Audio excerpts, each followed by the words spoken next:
Está começando mais um Te Contei comigo, Camila Preto e com a Cíntia Requena. E aqui com a gente hoje a Cristiane Hinterrose, 46 anos, para contar uma história de superação. Ela enfrentou o câncer do filho, descobriu que estava com o mesmo câncer, viveu uma separação, reencontrou um antigo amor. Ela vai contar tudo isso aqui pra gente. Ela que é formada em letras e especialista no comportamento resiliente. É isso mesmo, Cristiane? Conta pra gente um pouquinho. Bem-vinda, eu Te Contei.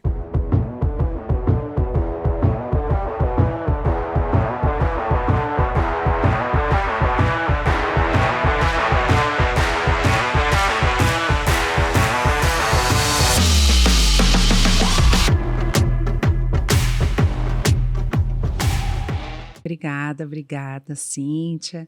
Obrigada a Camila pelo convite, pela oportunidade de estar aqui falando um pouco mais da minha história, da minha caminhada, porque eu acredito depois dessa história toda, tanto comigo quanto com o Juan, a proposta é cada vez mais eu poder expandir, né, essa consciência de saúde, de evolução, enfim, de poder virar a mesa para melhor. Conta um pouco da Cris antes desse processo. Quem é Cris antes disso tudo? Antes do Juan, antes do câncer dele, do teu câncer, de toda essa trajetória. Como é que tu te enxergava antes disso? Eu me enxergava, e fica muito claro, assim, a pergunta vindo, eu me enxergo lá atrás, né, como alguém que sempre gostou muito de trabalhar. Eu tenho essa coisa assim de trabalhar, de produzir, mas acredito que nesse tempo antes, né, de nós termos vivido tudo isso, às vezes até de uma forma um pouco insana, de não entender os próprios limites, né, e colocar tudo à disposição às vezes do outro e nunca de mim mesma. Nunca me permiti muito apreciar minha casa, o tempo com os filhos, de ter lazer. Nunca foi muito da minha cultura. Eu acho que eu venho de uma casa, de uma família que não teve muito esse privilégio do lazer. Quando eu lembro assim, da infância dos meus filhos, não tenho muitas lembranças. Eu não experimentei muito, porque eu sempre precisei também ser a pessoa que promovia, né, a organização da casa. Eu sempre fui a provedora da casa, essa responsabilidade de manter 2 filhos, da casa, estudos, né? Ao mesmo tempo também uma mulher ambiciosa, né? Então eu também era coerente no que diz respeito à minha ambição. Eu fui movida a trabalho. Esse era o meu valor, tanto que algumas formações que eu fiz se fazia a escala de valores. E eu me lembro uma formação que eu fiz em Caxias, que eu coloquei o trabalho em primeiro lugar. E os meus colegas de curso colocaram saúde. Eu acho que na escala de valores, a gente acaba colocando tudo no mesmo cesto. E eu acredito que família, maternidade, a esposa, a amiga, ela não é um valor, é um papel que tu ocupa. Então ela pertence a um cesto. A saúde, o dinheiro, se que tu queira botar tudo dentro, né? Ou assim, eu botaria a gratidão, a bondade, a solidariedade, a compaixão dentro de um outro, porque isso não se mistura na hora da gente com clareza. E como a gente é jovem, a gente também não tem essa lucidez. Teve gente que botou a saúde e tu colocou o trabalho e tudo bem. Tudo bem. Era reflexo da tua vida naquele momento. Exatamente, era o reflexo da vida naquele momento. Mas depois, quando a gente for enxergar as aprendizagens positivas, com todas essas experiências, hoje eu coloco em primeiro lugar saúde, segundo lugar saúde, terceiro lugar saúde, quinto lugar, 10º lugar, tá saúde. Né? Mas é as experiências que tu vai vivendo e que tu vai acomodando, refinando as tuas crenças. Né? Isso também está muito ligado às crenças da gente. Então a Cris era isso, assim, alguém que trabalhou muito, amo o que eu faço. Né? Eu acho que se eu tiver a oportunidade de escolher 1000 vezes ser professora, eu 1000 vezes escolho essa profissão, e ter a oportunidade de ter algumas habilidades para poder desenvolver pessoas dentro de empresas, como eu faço, dentro das secretarias de educação do Estado, hoje, como eu me proponho, para que elas também possam acessar essa consciência maior, né, da nossa existência, né, para a gente não passar robotizado por aqui. E eu acho que hoje esse lado materno meu está muito aguçado, né? eu sempre fui uma mãe muito afetiva e carinhosa. Eu me via assim, né? Muito do diálogo, muito afetiva, mas também às vezes muito distante, né? Como eu era afetiva, eu era distante, porque precisava trabalhar sempre muito. Mas tu era casada, vocês dois eram os provedores da casa. Mas eu tinha a fatia maior. O papel maior era teu. era meu, né? Então... E tu não tinha um entendimento também, já da tua infância, adolescência, do quão importante é a nossa condição social, nossa posição social, para que a gente não seja excluído. Tinha todo um... Porque eu me identifico muito contigo. Tu tinha isso também da tua vivência? Com certeza. Com certeza. Tem essa questão da responsabilidade de promover algo que eu não tive. A humanidade, ela evoluiu dessa forma, né? Porque a minha geração passada não teve, então eu promovo isso para a geração futura, que vai promovendo, e a gente vai melhorando em relação a isso. Só que, como eu disse, eu acho que eu vivia uma coisa muito insana. Não tinha um limite, não que eu era uma louca desvarada, não quero dizer isso. Sim, mas uma professora que tem 32 turmas numa semana... Não tem. É uma loucura insano. Isso. É insano. É a palavra. Né? Porque sábado, meio-dia, eu terminava de dar as minhas aulas e passava o final de semana todo planejando, corrigindo e preparando. Né? Então, e aí no meio de tudo isso, está fazendo curso, está te preparando, está te melhorando. E os teus filhos, como ficam nisso? Né? Eles vão se autoeducando muitas vezes. Mas e eles pedem essa atenção diferente para a gente, e a gente responde com isso. Mas eu quero te promover coisas que eu não tive, por isso que eu faço o que eu faço. Né? Então, se os meios justificam os fins, eu ainda também me pergunto. Né? Com certeza, a vida deles está sendo muito mais fácil do que foi a minha. Eles, no fundo, reconhecem a nossa intenção. Eles conseguem ver assim, deixa eu só entender realmente se isso é em prol do melhor bem-estar meu, ou se isso é porque ela é assim e existe uma frieza dentro de tudo isso. Então, não sei se tu percebe isso também, porque dá para pegar com a mão essa tua afetividade, assim, esse teu olho no olho. Com certeza, não. Eu me proponho e se alguém dissesse assim, Cristo teria feito tudo igual, acho que sim. Porque, como eu disse, eu acredito que eles evoluíram, eles avançaram, né, dentro daquilo que diz respeito à educação deles, aquilo que diz respeito à profissão, até como eles vêm construindo as suas próprias famílias. Né? Então, mas foi assim, Cíntia, foi doído tudo. É doído. Se alguém disser que mexer na sombra não dói, não tá mexendo na sombra. Não tá. Foi muito doído e assim, todo esse caminho, assim, às vezes muito solitário, né? Isso é uma crença que eu preciso reparar e venho reparando com a vida que eu venho levando hoje, assim, dessa coisa, eu sempre estou sozinha. Eu sou sozinha, eu estou sozinha, eu me sinto sozinha. Né? Então, e esse caminho que eu estou contando para vocês lá do passado foi assim, meio que sozinha. Né? Eu fui abrindo de foice o caminho, mas fui abrindo. Né? E fico muito feliz com aquilo tudo que eu colhi. Acho que tive mais ganhos do que perdas, mas não foi fácil. Né? E não para mim, não, e para muitas pessoas não é fácil. O que é importante é no decorrer do tempo e como o teu corpo vai avançando, a idade, a maturidade, que a gente vai evoluindo em tudo isso. Né? E que a gente vai reconhecendo que algumas coisas já não servem mais. E deixa eu te fazer uma pergunta aí. Tu vem nesse roldão aí, nesse ritmo alucinado. E foi a doença do Juan que te parou. Bom, agora a gente entra nessa... Conta um pouquinho em que momento... O que começou a mudar? Como é que diagnosticaram? O que vinha acontecendo para chegar a tentar descobrir alguma coisa? O Juan, ele era um atleta de alta performance. Né? Ele era jogador de futebol. Ele tinha uma força assim incrível, corporal, né? Eu sempre disse que na nutricionista eu não ia com ele mais, né? Que tinha 10% de gordura no corpo. E, de repente, em março de 2019, ele disse que ele não queria mais jogar bola. E aí eu disse, mas Juan, tem certeza? Não, eu quero me dedicar só aos meus estudos. Ele estava ali 16 anos. Um volante, né? Um rapaz forte, ele tem 1,84 m. Né? Não, mãe, não quero mais.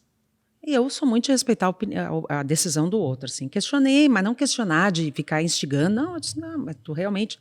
eu quero me dedicar agora ao ensino médio, né? Ele já estava no primeiro ano. para o vestibular. Muito bem, e de um dia para outro ele começou a emagrecer.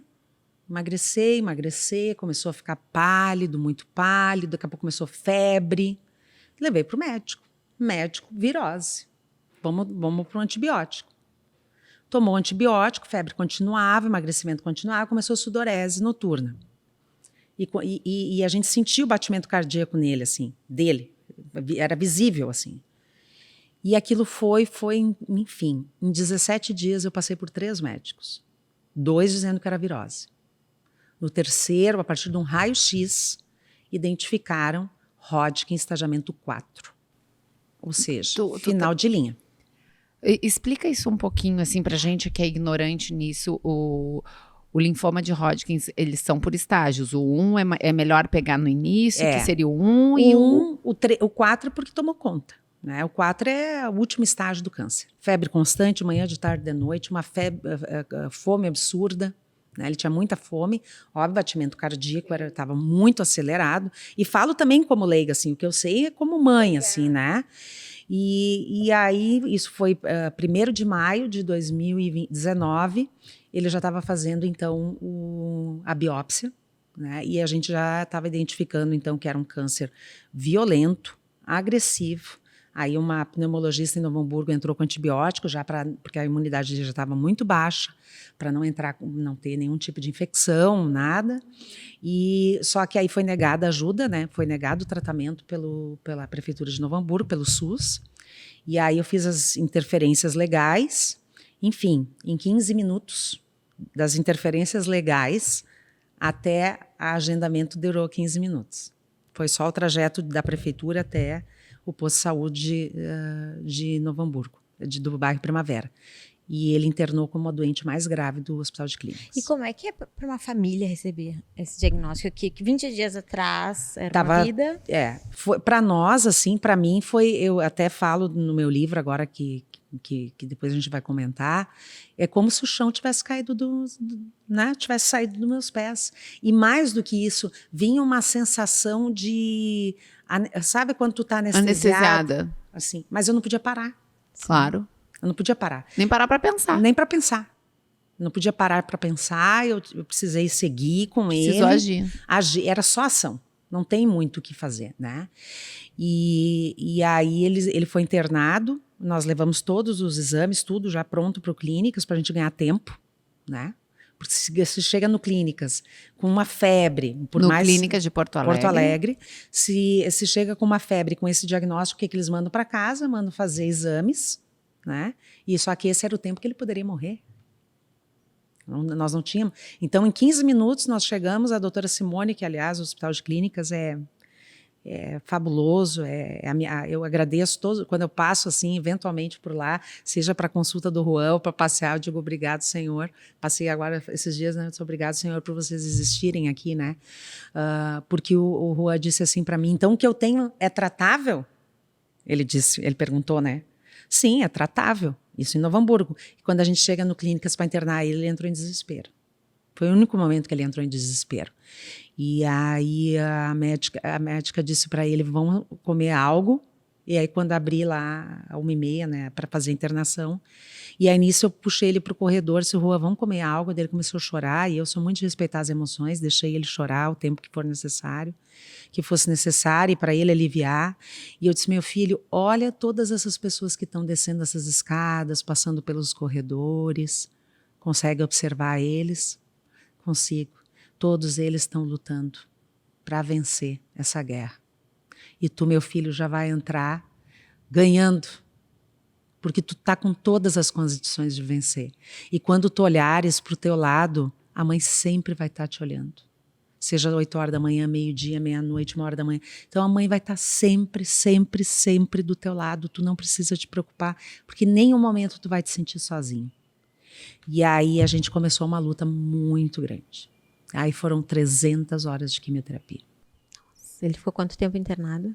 Ali naquela primeira internação ele ficou uns 15 dias, porque dele teve trombose, teve pneumonia, né? Porque o tumor era muito grande. Mas na primeira quimioterapia ele já teve uma reação maravilhosa, né? E aí sempre me lembro, né, esse também é um dos movimentos que eu conto no livro, que quando ele fez a primeira quimioterapia, eram 5 horas, né, de quimio, ele começou a tremer, convulsionar. Isso era 11 horas da noite, 11 horas da noite na oncologia pediátrica do Clínicas, não tem plantão, tem do hospital. Ele tinha 16 anos. 16 anos. E aí eu disse, fui chamar a enfermeira, fui sair correndo para chamar a enfermeira, né? Eu disse, a Juan está convulsionando, né? Porque imagina o choque, né? Que aquela massa né? Da massa do câncer com a químio. E aí não vinha ninguém, porque claro, tinha que chamar, né? O pediatra tá longe, né? E aí eu botei a minha mão direita na testa do Juan, botei a minha mão esquerda no coração dele e eu clamei em voz alta, eu disse, Deus misericordioso, eu te peço como mãe, agora salva o meu filho. Ele parou de tremer em 30 segundos. E o médico entrou e disse assim, e eu estava com as mãos, né?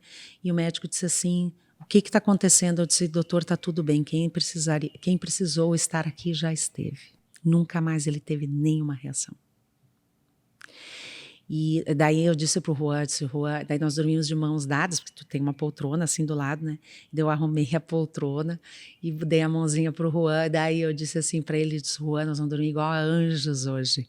Pois não acordamos, era 8h30 da manhã, isso era 11 horas da noite, porque o trânsito de enfermeiros dentro de um quarto, ele é permanente, né? Para ver os sinais vitais. No hospital. Nós não vimos nada, dormimos profundamente como anjos, como eu realmente pedi, né? Naquele dia que o quarto inteiro tivesse envolto de uma paz muito grande, né? Então, foram movimentos muito intensos que eu vivi nesse tratamento, né? Muito intensos, histórias assim, o Juan mesmo diz, vocês não olham para o lado quando vocês acham que nós estamos passando o pior drama. Ele disse para mim, mãe, vocês não olham para o lado?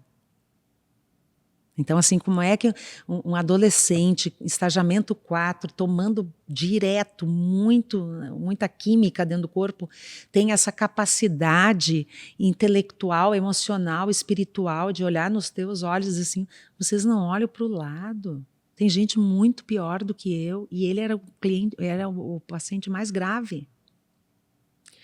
Então, aí tu realmente vê quem tu trouxe para o mundo, né? E o quanto tu é aprendiz nesse mundo. E a gente é realmente aprendiz, né? Mas tem pessoas que não conseguem ainda se colocar nesse lugar. Então, foram movimentos muito lindos ao mesmo tempo, né? Que eu poderia ter dito, por isso que eu disse, né? Essa é uma outra poesia do livro, né? Na desgraça, eu encontrei a graça de viver, né? Porque realmente, né, é uma desgraça para muitos pais, né? E lá, quando eu vinha vindo aqui para me encontrar com vocês, eu até comentei, né? O que é a dignidade, né? Dentro de um hospital? É tu fazer xixi sem sangue. Né? É um mundo paralelo que se tem lá, né? Mas talvez a gente não precisa experimentar esse mundo paralelo para dar valor para algumas coisas. Tu poder ir para o teu banheiro sozinha e fazer a tua higiene. Lá tu precisa de alguém. Né? O Juan, quando vomitava da quimioterapia, ficava se preocupando porque ele não queria fazer sujeira para as pessoas limparem. Porque ele disse, mãe, o que parece isso? Olha, as pessoas vão ter que limpar. Então, olha quantos valores, quantas coisas maravilhosas a gente tem para viver e ser mais generoso, e ser mais compreensível, ser mais empático, né? Mais amoroso, mais afetivo, né? Eu e o Juan, a gente sempre teve um vínculo muito forte, né? Como eu tenho com o Ércio, o Ércio é meu primogênito, mas com o Juan sempre foi diferente, assim, uma coisa assim muito, a gente se entende no olhar, sabe? E esse tratamento foi assim que impulsionou ainda mais, né? Tu ficou com ele os 15 dias? Eu fiquei com ele os 2 anos, né? Direto? Foram 2 anos, assim, entre idas e vindas, né? E vocês pegaram a pandemia? Pegamos a pandemia no transplante. Passada a quimioterapia, ele foi para a rádio. Esse foi o primeiro ano. E quando terminou esse primeiro protocolo, ficou resquícios ainda no pulmão. E isso foi outro dia que caiu, né, a casa, né? Nós estávamos, eu e ele, né? E foi feito PET-CT e ainda tinha um resquício no pulmão. E justo no pulmão, que é um lugar super mega vascularizado. Né, que tudo aumenta, que tudo potencializa ali. Ele fez a radioterapia, fez o primeiro protocolo da quimio, fez o primeiro protocolo da rádio e seguiu o tumor no pulmão. vamos voltar para químio. Foi uma químio assim... Avassaladora. Avassaladora, que eles chamam de químio cavalar. É algo assim que foi aonde eu mais tive meus picos de estresse, desespero, choro. Nossa, eu estava acabada, arrasada. Tanto que, quando o Juan começou as químios, no primeiro protocolo, e os médicos sentaram comigo na sala de médicos e leram né, o protocolo, e enfim, tudo que podia acontecer, eu disse com toda a minha força, esse lugar é meu, não é dele. Eu que tenho que ter esse câncer, não é meu filho. E aí eu fui pro quarto e disse, Juan, nós vamos começar esse jogo. Mas tu e eu somos ex-atletas. Na época eu disse, tu é atleta, a mãe é ex-atleta. Tu sabe que nós entramos no jogo para ganhar. E nós vamos ganhar esse jogo. Só que tu sabe que a mãe hoje, com certeza, trocaria de lugar contigo agora. Tuas palavras têm força, a gente já viu alguns exemplos, né? Exatamente. Então, passado isso, ele começa essas químios que derrubaram ele, assim, aniquilaram. A gente sabe que tudo isso era necessário. Não, eu não estou criticando o tratamento, eu estou dizendo como a gente enfrentou isso. O que causou e o sofrimento de um filho, né, querido? Foi terrível. Por favor. Eu entreguei ele algumas vezes no clínicas, mais morto do que vivo. E aí o meu estresse estava muito alto. Aí já começou a ficar muito exacerbado, né? A minha tolerância já era baixa. Né? E eu estava exausta em todos os sentidos. Exausta, exaurida. Privação de sono. Tudo, de alimentação. Daí eu parei de me alimentar, realmente. Eu não comia, não tinha fome, porque ele não comia, eu também não comia. Claro. Né? E que graça tem, né? Nem a comida tem graça. Exatamente. E aí, então, nós passamos depois disso para imunoterapia, que foi feito todo um trabalho. Foi uma vaquinha online que foi feita, porque a medicação era caríssima. E nós entramos com um pedido na justiça. Tem mais esse estresse, né? Sim. Ainda tem que ficar pedindo dinheiro. E a justiça sabe que nessa hora ela não tem pressa. E eu tinha 14 dias. Eu recebi essa medicação depois de um ano, eu ganhei o processo. E óbvio, a gente não acessa, né, a medicação, porque como ela não tem mais essa utilidade, ela nem vem. E aí nós fizemos a imunoterapia, mas quando nós chegamos na imunoterapia a remissão já estava quase total. Aí feita a imunoterapia, e a gente conseguiu, e é muito gratos, nós somos muito gratos por toda a ajuda do mundo inteiro para nós. A médica disse assim, nós temos 2 colocações para vocês agora, uma boa e uma ruim, né, feita a imunoterapia. Eu disse, para mim já está indiferente, pode falar o que quiser vir primeiro, não tem problema. O Juan não tem mais câncer. A remissão foi completa. Mas ele precisa fazer o transplante. E aí eu segurei a onda, eu não quero fazer transplante. Nós não vamos fazer transplante. E aí eu fui para trás. E é ali que eu acho que foi meu auge do estresse. Porque eu dizia, Juan, pelo amor de Deus, a mãe não quer que tu faça o transplante. Agora, não. E os médicos me pressionando para fazer. E tu tinha algo que te dizia agora não. Agora não. E por que agora não? Porque todo exame dele, clínico, físico, era precário. Porque aí ele ia ficar mais precário ainda. E a sorte que eu segurei o pé. Porque aí sim, nós recuperamos ele, de pegar sol, de poder ter mobilidade sozinho, porque o Juan não caminhava mais, né, sozinho. Era sempre ancorado, muito fraco. E ele se recuperou fisicamente, né, se alimentou. E, aliás, né, esses 2 anos foi um momento de dona de casa, assim, cozinheira maravilhoso, assim. Eu aprendi muito na cozinha, porque como não pode, a alimentação de um paciente oncológico não pode ser, eu vou pegar sortido aqui, sortido lá, tudo tem que ser produzido em casa. Então eu fazia de tudo para ele, assim, tudo que vocês imaginam, assim, que o que ele vai gostar de comer, ou o que tu quer comer, eu me propus, né? E aí nós fizemos isso ainda, nos engajamos mais ainda nesse processo de recuperação. E aí ele foi para o transplante autólogo, onde ele fez a captação dos próprios leucócitos, né? Potencializou os leucócitos para conseguir tirar novas medulinhas. Inclusive no livro eu falo das medulinhas. E ele ficou bem da cirurgia? Sim, ficou bem. Sim, ele ficou muito bem. O Juan tá Tá muito bem, depois pós-transplante, ele retomou a vida dele. Ele está fazendo todo o procedimento, né, os exames, acompanhamento. E eu acredito que é um capítulo que ele encerra muito bem. Por quê? Porque ele não lembra de muita coisa. Não, a gente pergunta para ele, lembra daquele dia, daquela cena? Não. Ô, Cris, e quando teve o diagnóstico, esse diagnóstico desse câncer, ele tem, porque ele é super agressivo, né? Ele tem, tipo, olha, não sei se diz isso, tem tantas chances de sobreviver ou não. O que era no caso dele? 80%. De sobreviver? É. E isso foi dito para mim no contrato, quando foi lido o contrato do Juan. E aí os médicos disseram, e 20% de dar tudo errado. Eu disse, mas eu concentro a minha atenção nos 80%. Claro. Mas aí veio uma outra etapa. Tu devia estar exausta, né? Após esse período todo, chega o transplante, graças a Deus deu tudo certo. Mas tu devia estar liquidada, assim, emocionalmente e fisicamente, imagino também, exausta. Sim, porque no meio de tudo isso teve a pandemia. Transplante não é bom nunca, né? Imagina uma pandemia, né? Foi bem, o hospital dentro da razão deles, né? Foram muito criteriosos, assim, com visita. Não tinha visita, na verdade, né? Mas assim, na nossa higiene, nossa, eu super concordo tudo, mas foi muito tenso. Só que o Juan fez o transplante dia 19 de agosto, ele ficou mais 40 dias no hospital, porque ele teve uma pneumonia no meio desse processo. E aí vamos pensar que ele ainda passou 3 meses com os resquícios do transplante, fisicamente, né? Com vômitos. Por quê? Porque teve todo um peeling interno. E o teu diagnóstico veio quando? Porque foi bem próximo. Foi bem próximo. Foi no mesmo transplante. Foi em agosto de 2021. Eu tive que crescer uma bola aqui no meu pescoço. E eu, né, botava a mão, de que coisa estranha, só de um lado, assim, né? Mas eu estava muito, eu me olho assim, fisicamente eu estava exausta, cansada.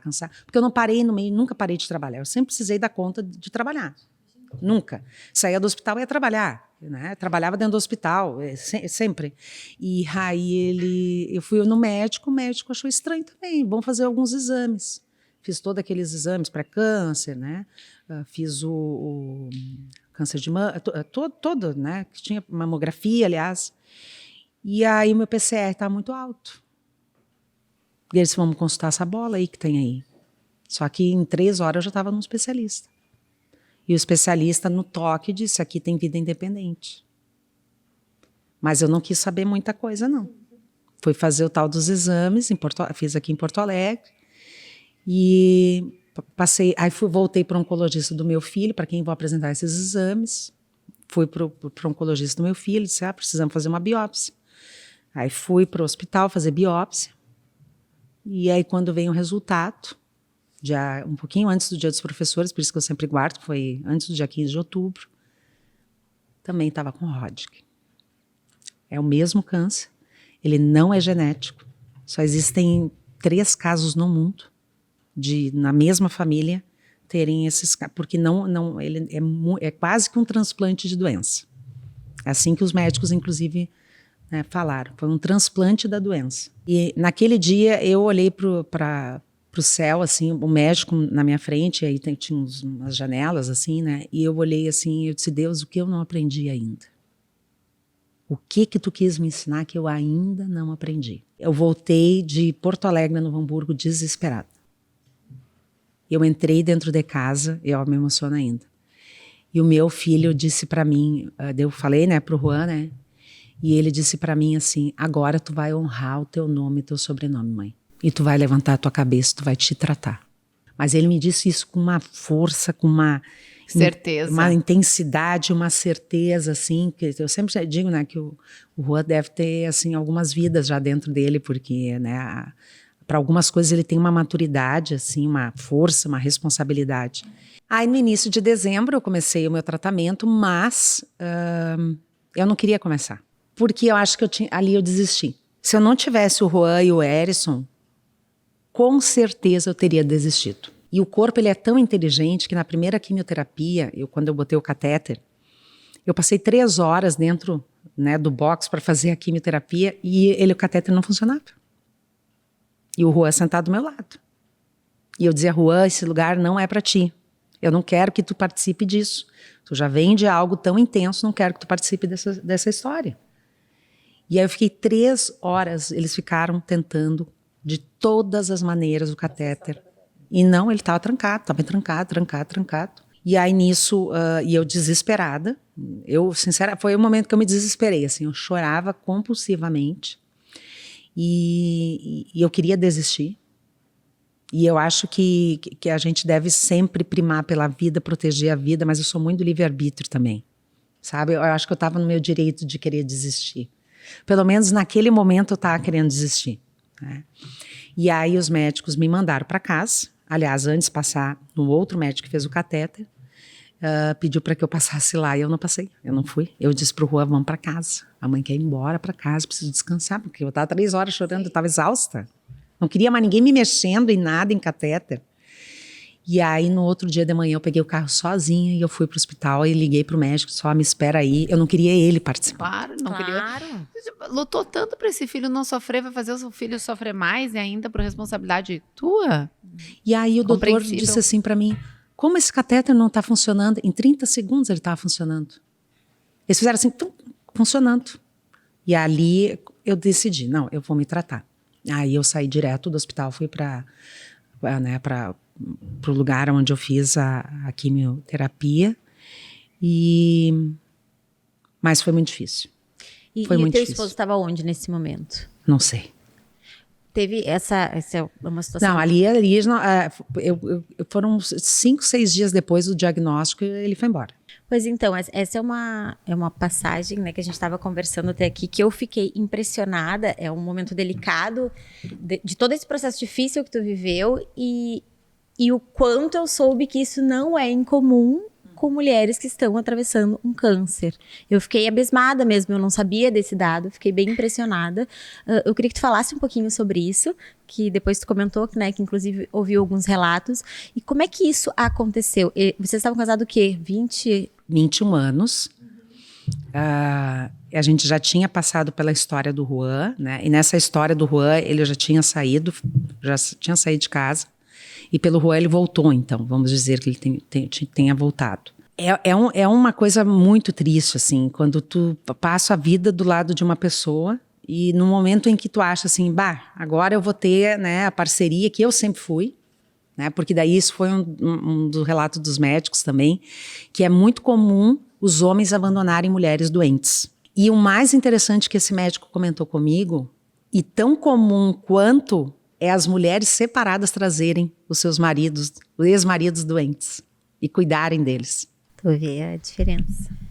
Então, eu acho que a gente precisa, no momento desse, começar a entender, e eu acho que isso é pertinente com o que a gente vinha conversando, entender com quem a gente está. Mas eu imagino que a gente parte do princípio que 20 anos depois a gente imagina que a gente sabe com quem que a gente está, a aliança que a gente fez, né? Isso é meio que um passapé, assim, tu não espera, né? Mas por quê? Porque talvez eu estivesse tão imbuída em trabalhar, em prover, em trazer o melhor para dentro de casa, que talvez tinha já todos os sinais, pistas e evidências e eu não tinha me dado conta.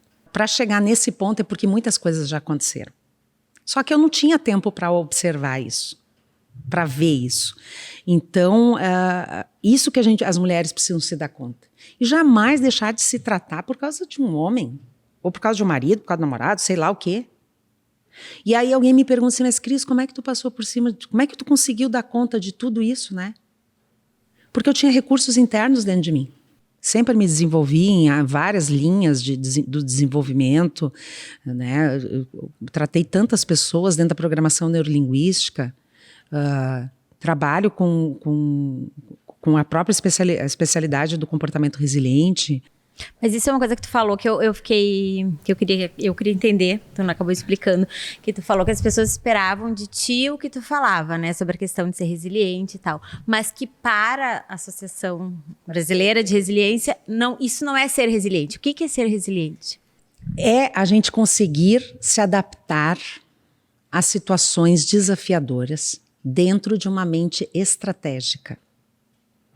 Só que quando tu tá no ápice das tuas emoções, tu não tem como estar dentro de um movimento estratégico. Eu não conseguia. Por quê? Porque eu estava dentro de um movimento exacerbado de raiva ou de tristeza. Quando está exacerbado, não tem o equilíbrio. A resiliência é equilíbrio. A resiliência não diz respeito a aguentar e suportar. Ela diz respeito a flexibilizar e a se adaptar. É a capacidade que tu tem de te adaptar a uma situação de adversidade extrema. Tem gente que não suporta aquilo. Na realidade, a velocidade que cada ser humano leva traz essa mesma adversidade para nós três. Quanto tempo a gente leva para se adaptar, entender? Tá, tu vai passar pelo... Mas assim, chega uma hora que tu pronto. Tu traz o equilíbrio de volta, mas traz a sensatez de volta. Porque tem que ter o momento da loucura. É obrigatório. Eu acho que uma mãe receber um diagnóstico desse, se joga no chão mesmo, abre o chão, porque senão, para onde que tu vaza? Faz a vazão Sim. desse sentimento de uma possível, que a gente não gosta nem de pensar, finitude de um filho. Gente, isso não. Eu sempre digo que de todas as adversidades humanas, eu tenho um grau de compaixão e empatia de uma mãe que perde um filho, e que bom que tu não desistiu, que tu lutou bravamente, porque senão teu filho também não estaria. Ele é o exemplo, né? Tu me entende no que diz respeito ao conceito? Então, a intenção das pessoas era me dizer, agora tu tem que aguentar, tu tem que suportar. Mas não é essa a proposta do comportamento resiliente. Isso era quando se fazia um acesso ao conceito da física, de aguentar, suportar o material, a toda a pressão, e ele volte ao estado natural. Ninguém volta ao estado natural depois de ter passado um câncer com um filho. Eu acho que tu não voltou ao estado normal. Não é isso, mas eu quero dizer o seguinte, eu acho que tu levou foi uma surra tão grande nessa situação de tu ter um filho, tu estava tão fragilizada corpo e mente, quando veio o teu diagnóstico, né? Então, tu não tinha, se tu ainda talvez viesse de um outro estado em que tu estivesse bem mentalmente, não, né? Tu estava acabada ali. Exatamente. Tanto que eu digo que eu não me reconhecia mais. Tamanha era a minha fúria de tudo, né? E que ninguém encostasse a mão no meu filho. Eu cheguei num momento que o Juan internado, eu queria eu dizia para as enfermeiras, eu quero saber tudo que vocês estão botando dentro do meu filho. Sim, Tamanho era o meu teu fúria. Controle né? total. Mas, mãezinha, a gente sempre fala, eu digo, mas fala de novo. Me fala de novo. E eu sempre fui uma pessoa delicada no sentido do trato, assim. Mas e a sorte que as enfermeiras são maravilhosas, elas super entendem, né? Né? Super entendem. Eu sou amiga delas até hoje, a gente somos amigos, né? Amigas. Mas é muito complexo. Nossa, eu passo 10 cânceres, mas não desejo um câncer para o meu filho. E tu passou todo o teu tratamento, então, fazendo... Ele te acompanhou, não te acompanhou? Porque um filho estava fora, tu não queria que ele te acompanhasse, teu marido não estava mais na cena. Sozinha. Enfrentou sozinha. Eu e Deus. Mas eu procurei ficar bem praticamente quase todos os dias. Por quê? Porque eu precisava seguir trabalhando. Eu não tinha ninguém para me manter. Sim, mais que nunca tu era provedora, né? Então eu não tinha estrutura para dizer assim, ó, vou parar agora e vou me deitar 4 meses para me tratar. Não tinha. Né? Então, no meio desse tempo, eu me mudei de cidade. Fui morar em Campo Bom, de Novo Hamburgo, eu fui para Campo Bom, eu e o Juan, porque o trabalho dele estava lá, eu quis facilitar a vida para ele também, né? E saía de quimioterapia para reunião de negócios, sem nenhum cabelinho na cabeça. Aliás, eu fiquei bem gatinha. Tu ficou carequinha? Eu fiquei bem carequinha. Assim, eu investia na maquiagem, uma cara linda. É que tem um rosto lindo, né? E no dia até que eu raspei a cabeça, foi a véspera de Natal, eu acho. Eu dei uma entrevista naquele mesmo dia, assim, eu sei que fui muito cheia de acessórios e tal, daí a pessoa me perguntou isso, né, o jornalista, como é que é, tu raspou tua cabeça hoje, tu tá aqui vibrando, eu disse, mas se eu desistir é pior, se eu desistisse de mim era pior, e certamente... E esse é um momento que é sempre polêmico, quando tu vê os teus cabelos caindo, né? Diz que esse é um momento que é uma lida, que daí tu materializa mesmo que tu tá com uma doença bem séria. Exatamente, porque o meu foi muito rápido. Eu, na primeira sessão, a médica disse, em 3 sessões tu vai perder teu cabelo, até 3 sessões. E eu, na primeira, já perdi tudo. Para mim, foi bem doído, assim, ver todo esse movimento muito sozinha. Mas também, vamos olhar para o lado positivo da história, né? Que oportunidade de olhar para dentro. Que oportunidade de me encorajar com aquilo que eu tinha dentro de mim. Muito bem, às vezes a minha fisiologia ficava comprometida, né? Às vezes não tinha vontade de levantar do sofá, porque vem aquela fadiga que não tem o que fazer, porque ela vem real, né? Mas o quanto nesse momento eu conseguia olhar para dentro, silenciar. Entendeu? Foi assim que eu consegui assimilar. Eu estou pensando sobre mim, o que eu vou fazer depois disso? E de fato, daí tu trouxe várias mudanças para tua vida. Se mudou, inclusive, foi morar agora na praia. Tu disse que uma série de atitudes para evitar o estresse, para diminuir o estresse na tua rotina. Primeira questão bem importante, assim. Eu acho que foi aprender a receber ajuda, né? Mas também escolher ainda quem ajuda, né? Eu sempre digo, acho que foi com a Cintia que eu aprendi isso. Foi com a Cintia que eu aprendi isso. Conselho só se dá quando se tem licença. Senão é pitaco, né? Senão é pitaco. Lembra quando tu falaste isso? Eu anotei isso numa live. A gente tem que esperar, porque opinião todos nós temos, mas às vezes a gente dá uma opinião. Quem é que te pediu, Cintia Requena? E o processo começa conosco. Sabe quando a gente fala e... Faz o gurismo. Fica quieta, quem foi que te perguntou? E aí tu vai te dando conta. Exatamente. Então, isso que eu não gosto. E é um exercício, né? É um exercício. Como eu não faço, eu procuro não fazer isso com os outros, eu não quero que faça comigo. Então, por isso que eu me fechei muito, porque todo mundo quer opinar nessa hora. E aí tu só quer silêncio, tu só quer calma, tranquilidade, tu quer comer o que tu tá com vontade de comer. Dieta, Cris, era uma coisa que tu cuidava nessa época? Bastante, nada de consumo de açúcar, bastante líquido, me hidratava muito, fazia alguns sorvês assim de vitaminas. Exercício físico, caminhava dentro da medida do possível, caminhava, depois fui para academia, fiz personal também. E o teu filho também, eu acho que tendo esse corpo forte, tu acredita que isso tenha sido uma base muito importante para que ele tenha enfrentado dessa maneira? Porque se ele fosse uma pessoa mais inflamada, talvez. Com certeza. Tanto o exercício físico quanto a questão... o alimento foi algo que eu prezei muito, tanto no tratamento do Juan quanto no meu. Bom, enfim, aí tu falou que tu paraste no meio a quimioterapia, que não conseguiu fazer por causa do catéter e foi para rádio. Não, daí a gente começou a só monitorar. Porque estava em remissão, estava tudo tranquilo. Só que no último exame começou a querer de novo ter um movimento, né, num linfonódulo, e aí eu fui para a radioterapia. Né? Terminei agora a radioterapia. Que tu tá terminando semana passada, a gente um brinde. Não, vira um pouquinho aqui, não se brinda sem Deus livre. Vamos brindar. Saúde. Exatamente. Então terminou semana passada. Terminei, foi super tranquilo, né? E a única coisa que eu tive foi perdi o paladar. Não tô me alimentando há alguns dias, assim, como realmente eu, né, gostaria. Mas também tá tudo bem, né? Isso a gente sabia que faz parte do jogo. E agora ia acompanhando o Cris. Agora ia acompanhando até fechar os 5 anos. Mas estou muito tranquila, assim, no que diz respeito a tudo isso, porque eu acho que a minha vida já valeu a pena só por ter tirado meu filho disso. E a pergunta que tu mesma fez, então, Deus, o que eu não aprendi ainda? Tu encontraste essa resposta? Tu ainda tá na busca? Eu estou encontrando. E eu acho que entre elas, assim, silenciar mais, ainda mais, usufruir das minhas habilidades, uma delas é a escrita, sempre foi, e eu sempre fiquei procrastinando, né?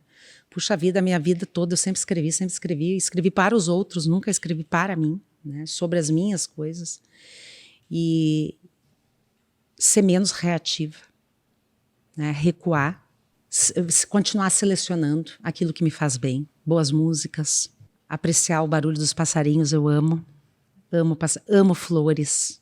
Amo flores, tenho assim, cada botãozinho que se abre, eu realmente fico assim, vibrando, não é assim, que piegas ou que romantismo, né, não, é verdadeiro isso, né, acho que isso, assim, cultivar mais amizades, cuidar dos animais, que é uma coisa que eu acho que faz muito bem pra gente.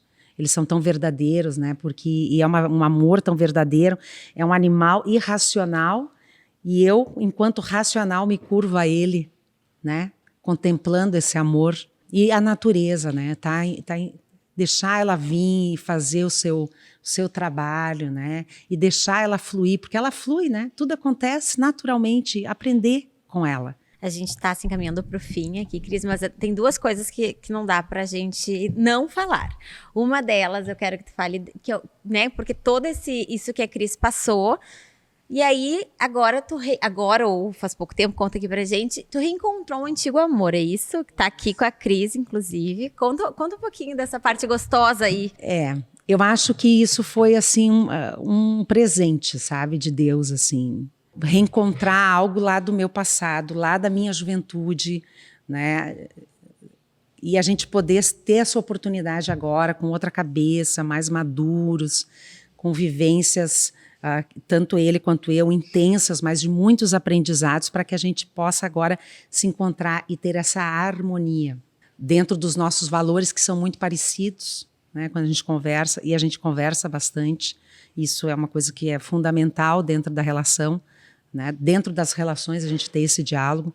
Então foi uma oportunidade, porque ele, e aí eu me emociono, e se eu me emocionar eu acho que é muito sincero, na 11ª químio ele foi comigo, foi a primeira pessoa que tinha ido comigo, e quando eu olhava aqueles boxes todos cheios de pessoas, de família, eu pensava assim, por que eu não posso ter alguém comigo aqui? Eu queria ter alguém.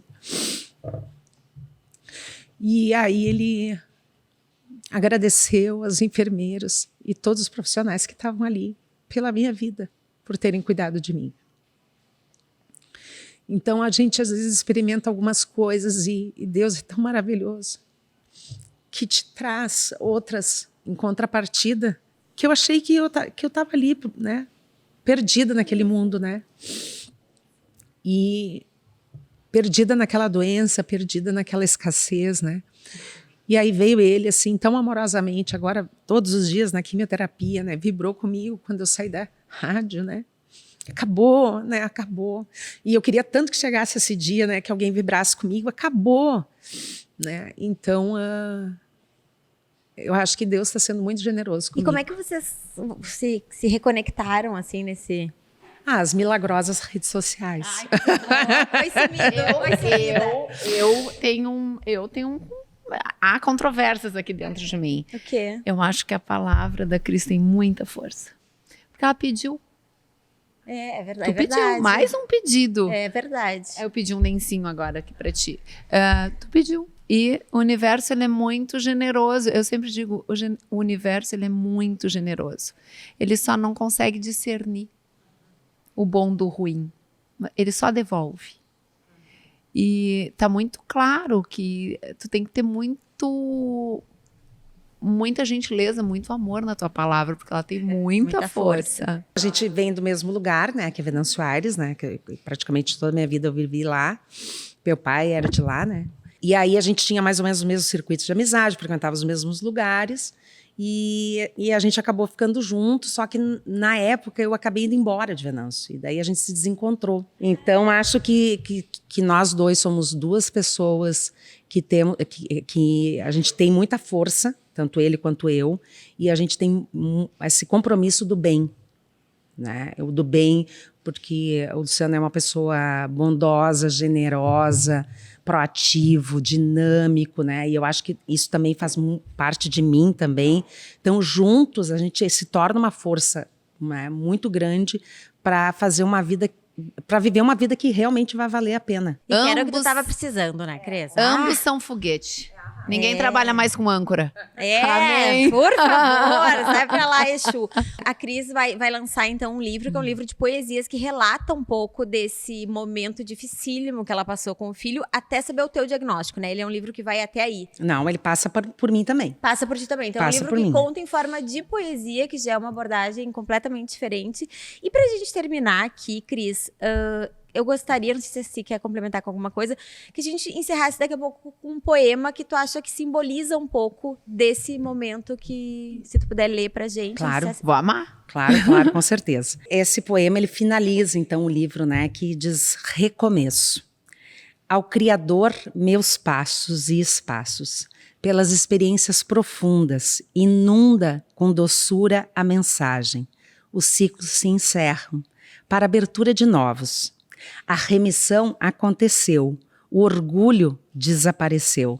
A existência aconteceu desprovida, entretida, com as alegrias dos alegres, generosa com aqueles que pedem, grata com aqueles que oferecem, estendendo um pouco mais da existência, saliento. Ao Criador meus passos, despacio, contigo comprometida pela cura final, até o último suspiro, juntos no mesmo espaço. Ai, que Ai, lindo! Lindo, Lindíssimo, Cris. Obrigada por dividir tua história com a gente hoje. E eu queria agradecer a tua conexão, né? Olha, fiquei lisonjeadíssima, que bom, foi mais rápido do que a gente imaginava. Ai, que bom. Eu agradeço vocês pela generosidade, pela luz, pela sensibilidade que vocês tiveram aqui nessa conversa e que, enfim, que isso reverbere aí, né? De que sim, tudo é possível a gente atravessar, por mais difícil que seja. Mantenha a fé, persevere, encontre pessoas boas no teu caminho e tire aprendizagens positivas como uma boa pessoa em estado de resiliência.